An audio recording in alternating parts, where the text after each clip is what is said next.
Okay, in this video we're going to learn about complex conjugates.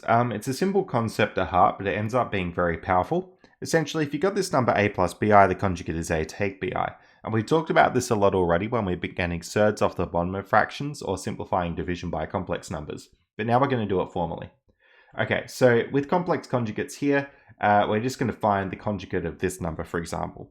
Now, essentially all you have to do is flip it. So z bar equals 3 take 4i. Done. Sometimes this is written as z star rather than z bar. That's the frustrating thing about conjugates. There's sort of two different bits of notation for them. It depends what book you're reading or whatever you want to use as to which one you'll get.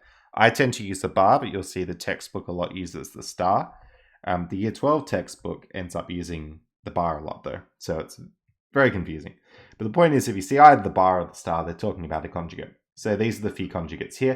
You can see the minus 3 stays the same, but then the minus 6i turns to a plus 6i. So you just change the imaginary bit, not the real bit. Now we're going to find z plus z star for this. So z star is the conjugate. It's 1 take 3i.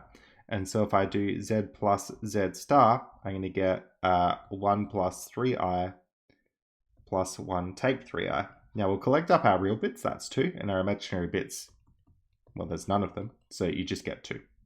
So this is a purely real number. Very interesting. We're going to find z plus z conjugate for this one. So z conjugate equals 3 plus 2i.